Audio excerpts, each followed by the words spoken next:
आपने पढ़ा होगा भिन्न के बारे में। तो हम जानने जा रहे हैं कि भिन्न, लासा, मासा ये सब क्या है, इनमें क्या संबंध है, एक दूसरे से कैसे जुड़े हुए हैं। जैसे आपने पढ़ा होगा, मान लीजिए ये लिखा है 4/12। क्या लिखा है? 4/12। ये एक भिन्न है, इसे क्या कहते हैं बेटा? अंश। और इसको क्या बोलते हैं? हर। इतना आप लोग जानते हैं। अगर एग्जाम में क्वेश्चन आए कि इस भिन्न को न्यूनतम रूप में लिखो, किस रूप में? न्यूनतम रूप में। या फिर आ जाए सरलतम रूप में लिखो, सरलतम रूप में। तो आप लोग क्या किया करते हैं, ये 4 लिखा है, ये 12 लिखा है, इसको सॉल्व करते हैं। कैसे? 4 एकम 4, 4 तिया 12। तो बेटा आ गया 1/3। तो आप लोग ये जो 1 है इसको बोल दिया करते हैं आप लोग सीधे सीधे, ये 1 कितना आ गया? 3। किताबों में 1:3 ऐसे लिखा हुआ मिल जाएगा। तो 1/3 को न्यूनतम रूप में भिन्न को रखने के बाद 1:3 भी कह सकते हैं। ये 1 को और 3 को x और 3x ऐसे करके मान लिया जाएगा।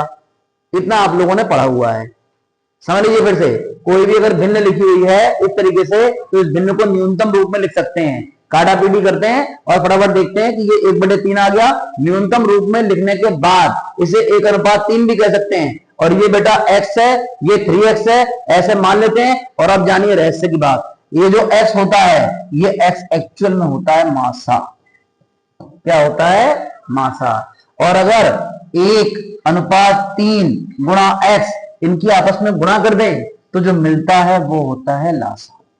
क्या होता है? लासा। मासा यानी कि HCF और लासा यानी कि LCM। तो समझे आप लोग, ये कैसे दो संख्याएं एक दूसरे से संबंधित होती है, जुड़ी होती है। लासा मासा क्या है और भिन्न से इनका संबंध क्या है। सीधे सीधे भिन्न दी होगी, उसको न्यूनतम रूप में लिखिए, जो आया वो अनुपात। किताबों में 1 को x मान लेते हैं, 1 को 3x मान लेते हैं। ये x होता है मासा, क्योंकि इसी में छुपा हुआ है। और इसको सॉल्व करेंगे तो देखिए 1 3x इनकी गुणा करेंगे तो ये लासा। आप अगर निकालेंगे दो संख्याओं का लासा मासा तो आपको समझ में आ जाएगा। यहां 4 से काटा गया है तो ये कॉमन 4 था, तो वो 4 ही x है, तो मासा हो गया 4। और लासा निकालेंगे तो वो निकल के आ जाएगा 12। समझ गए? तो इस तरीके से संख्याएं एक दूसरे से, लासा मासा ये सब संबंधित होते हैं।